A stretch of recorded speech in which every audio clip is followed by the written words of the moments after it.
This is Adventure for Life. I'm Joel. It is day 18 of the Grenadier 15,000 mile cross-country trek, which is going to end up being a lot more than that. So I'm going to give you a 360. It is raining this morning. We are driving from Whitehorse in the Yukon territories to Fairbanks, Alaska. It's about a 600 mile, just shy of 600 mile trip. Roughly 11 hours and about 1,000 kilometers. The road has not been quite as nice so far, although it's gotten better once we got a little distance from Whitehorse. Whitehorse was a nice town, by the way. Temperature's about 55 today, and again rainy. This is what we've been seeing all day, the trees, and then obviously the mountains in the distance with the clouds around them, so it's been really pretty. Looking forward to 85 degrees and sunny in Fairbanks, so somewhere between it's going to clear up and we're going to get some sun. Anyway, looking forward to that, and we should be in Alaska in 2 or 3 hours, I think.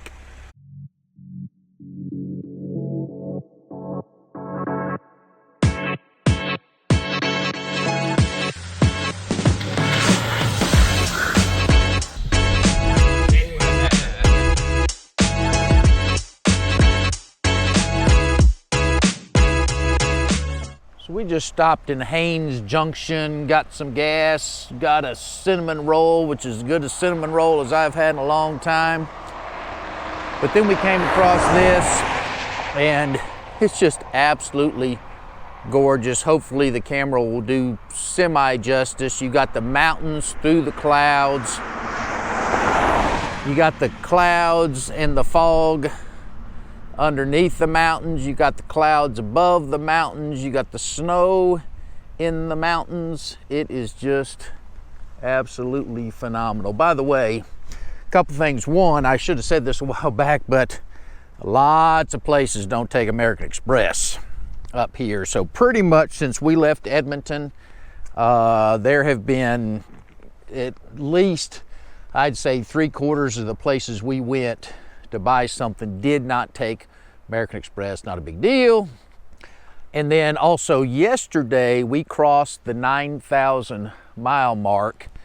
Tomorrow we will cross the 10,000 mile mark.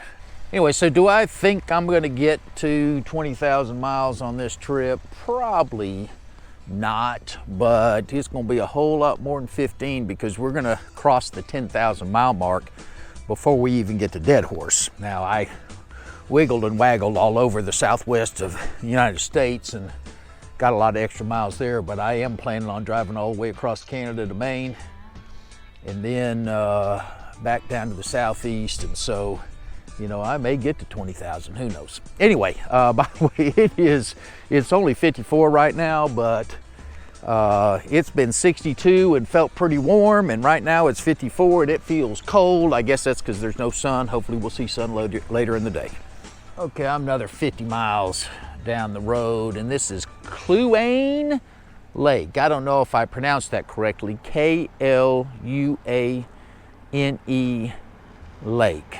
What a just absolute beautiful place. It's still drizzling barely, but again, having the lake, the mountains in the distance, the clouds covering the top of them, just absolutely gorgeous. And we've been driving through this for probably at least 10, 15 miles maybe, just like this. So it's just absolutely gorgeous view that we've been getting here. By the way, one of the good things about driving in the rain is at least a lot of the bugs have gotten washed off the Grenadier, so we're in a lot better shape there. Okay, I've only driven about 2 miles down the road. I took that last video from right there, but I just had to stop and do a 360 here because this is just so immense and so beautiful to see. You know, I kind of wondered driving this highway how much of it was going to be scenic beauty and how much of it was going to be not so great. And I would say It's been very, very, very good. By the way, just saw, in fact, I can't get him, but we just passed a guy on a bicycle that is driving long distance. He had his tent, he had his sleeping bag, he had all that stuff, and he's out here in low 50s degree temperature, rainy temperature. I would not want to be doing that.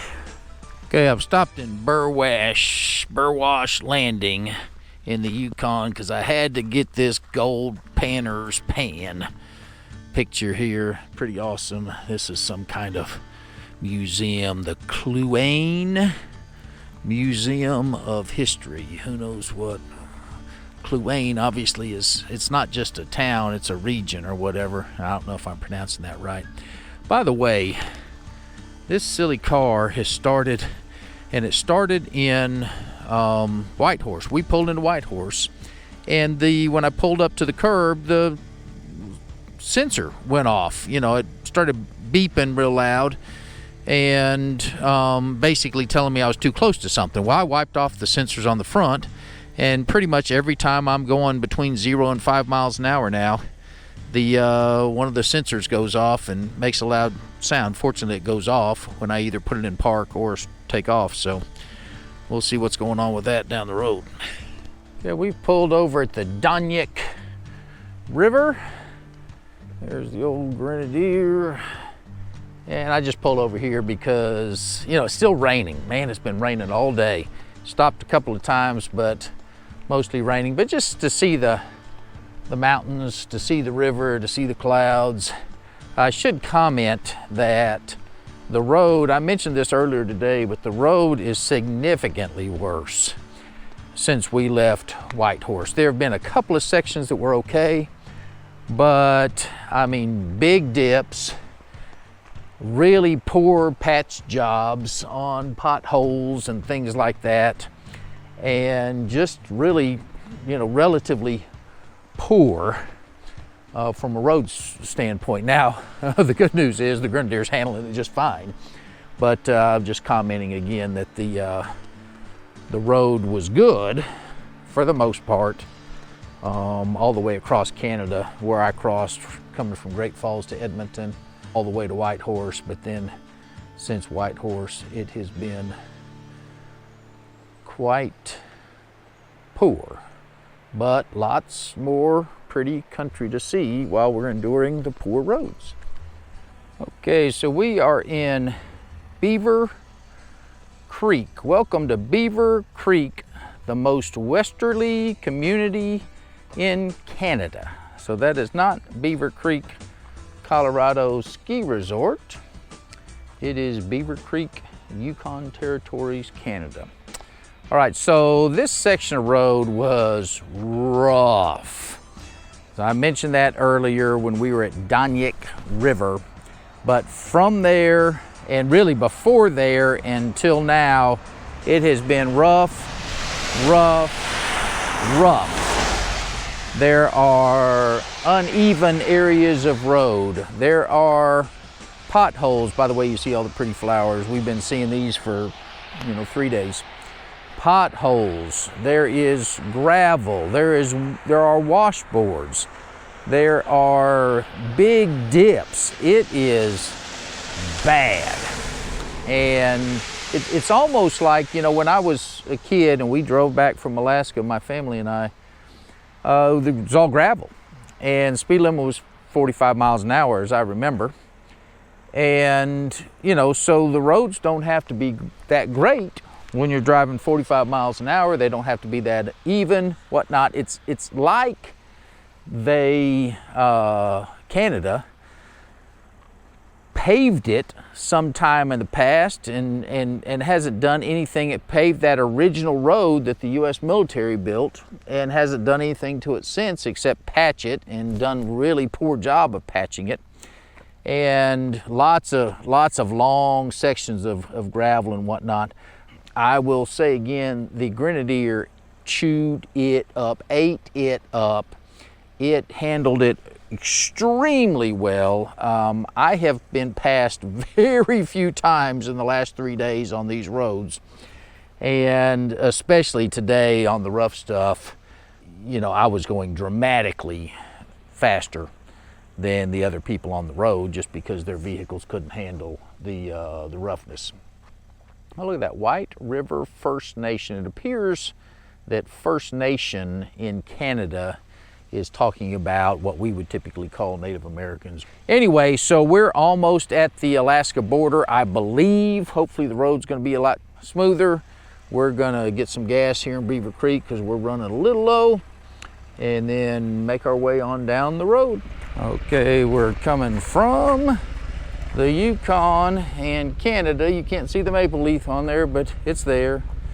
This unfortified boundary line between the Dominion of Canada and the United States of America should quicken the remembrance of the more than a century-old friendship between these countries, a lesson of peace to all nations, erected in 1982. So I will be going from Canada to the United States.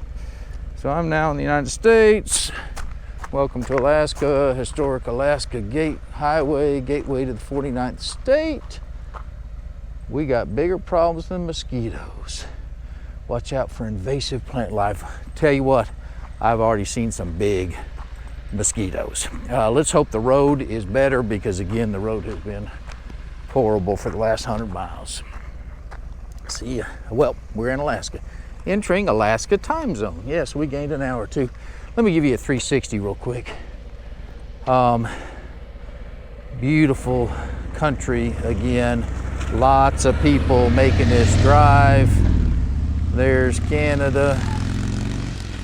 There's Alaska. I've passed this guy in this, what is that? Is that an Audi or is that I think it's an Audi. We've passed each other back and forth for the last 3 days. And just then when we got to the rough stuff, I passed him back, so. Okay, this is we're about, 10 miles over the border. We're at the Tetlin National Wildlife Refuge. And you can see, not real crowded. I can tell you this, the roads got dramatically better as soon as we crossed the border. So I'll shut up about the stupid roads. But anyway, nice overlook here.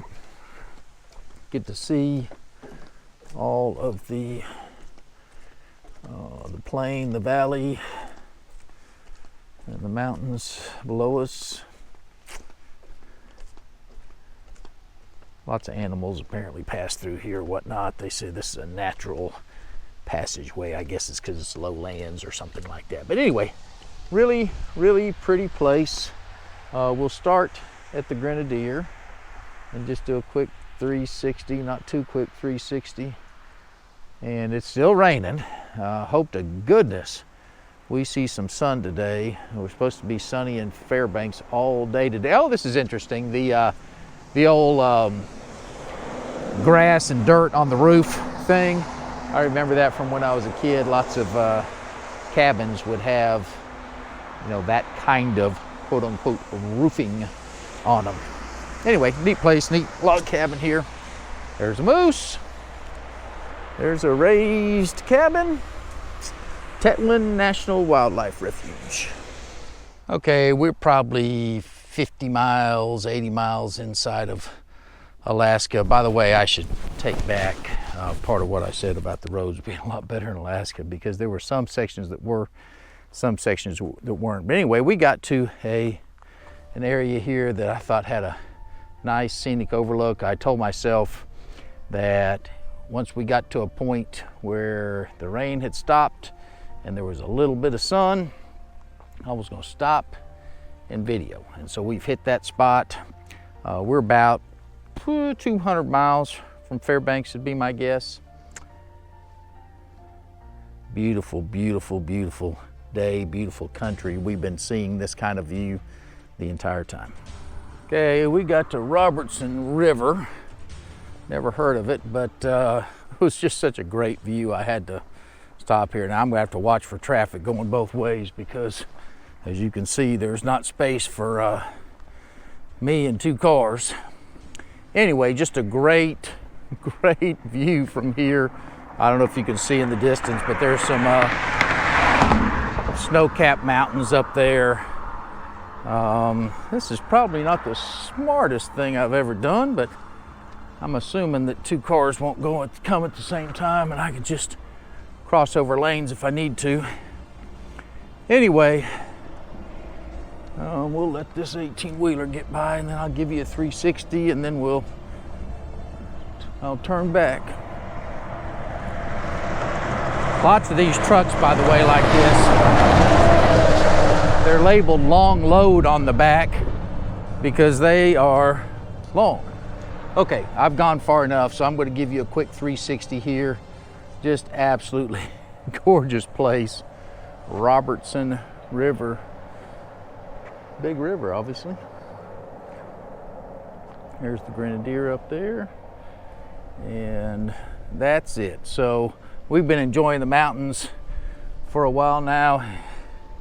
Beautiful place.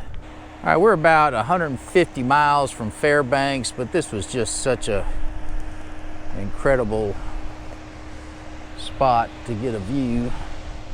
I decided to stop and get one. So we'll get about, no, not quite 270 here. I'll do 360. Again, we're seeing this kind of beauty basically the whole way. Various kinds of beauty like that river and whatnot, but really just phenomenal drive. The weather's now fantastic. Clear skies, well, not clear, but there's cloudy, but nice, warm. It's probably 75 degrees, something like that. Very nice. Okay, this is our view, the first view of the Alaska pipeline, going across this cool bridge over this here river. And there is the great Alaska pipeline. I think this was the Tanana River. We're about 90 miles from Fairbanks.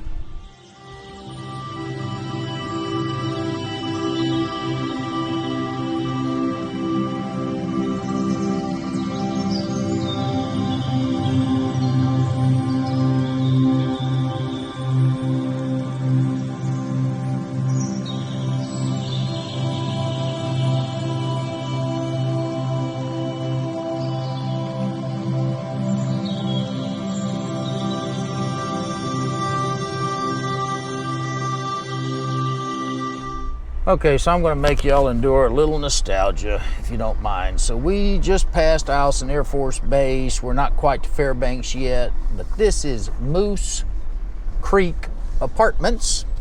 And this is where I lived when we moved here when I was, 4 or 5 years old. So I am sure that we lived on the back of the apartment complex and probably lived in this one here, F, because I remember there was one on the end. Obviously, they're doing some renovation to it right now. Maybe we lived in E, I don't know, but I remember we lived back here on the back part of the apartment complex. It's a U-shaped facility. You can see it's not the greatest place in the world, but again, they are renovating it, so good for them.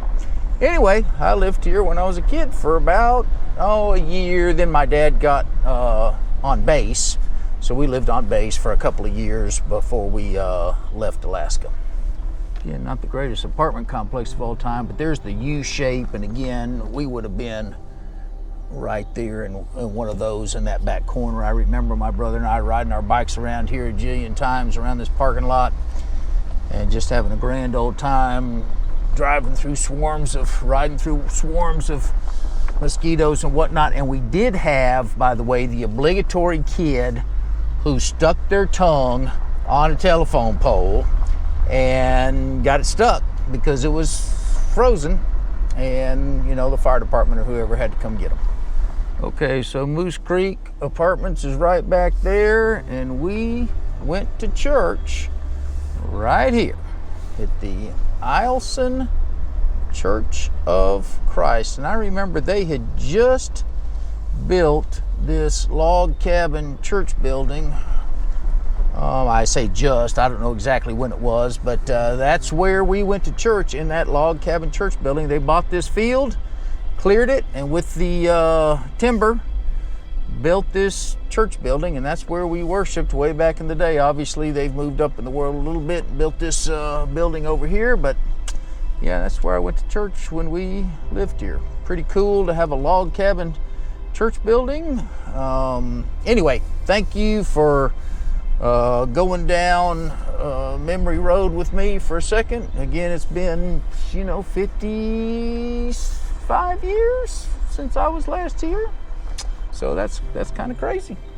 Okay, well, I found the Moose Creek Apartments sign. Not the biggest thing in the world, and you can barely read the word apartments underneath the Moose Creek sign. There is the church sign right there, and there is Moose Creek Apartments. And that, again, is the end of the nostalgia for today. Okay, I had forgotten, we're just about 5 miles up the road from Moose Creek Apartments, and guess what town we rolled into before Fairbanks? Welcome to North Pole, Alaska, zip code 99705. So I don't remember anything about that, but here we are in North Pole, Alaska, and there's the Grenadier, and if you can see it in the distance, it is the Elf's Den. The Elf's Den Restaurant and Lounge. I guess the elves are down there getting a little toasted right now. Okay, so what do you figure you're gonna find in North Pole, Alaska? It appears you're gonna find a 30-foot tall Santa Claus reading his list off, trying to determine who's been naughty and nice, and you're going to get a Christmas tree. This is July, by the way, so you got to have Santa Claus displays in the North Pole, and a sleigh and some balls to go on the Christmas tree, I guess. Anyway, I don't know what this place is called. I don't see a sign anywhere. Merry Christmas to all. But this apparently is Santa's workshop. There was a street, by the way, called Santa Claus Lane in this town. Wow, this is really nice. Santa Land, North Pole, Alaska. Well, there you have it. That's what this place is called, Santa Land, North Pole, Alaska. They have done an excellent job of decorating, painting, tiling, whatever that is. Okay, so this is why you go on adventures, to see stuff like this that you're not going to see anywhere else. Go ahead and write your letter to Santa Claus now and get it in early if you would. 101 St. Nicholas Drive, North Pole, Alaska. There's the address to send it to. Santa Claus, 101 St. Nicholas Drive, North Pole, Alaska, 99705. He's already got one from Leah and Susie and some other people. Duke. Well, you always kind of wonder how good your kid memory is. And I mentioned yesterday in Whitehorse, I stood there in front at the end of the day and said, hey, here's a riverboat, just like the one I rode when I was a kid, and there you go. Welcome to the riverboat discovery.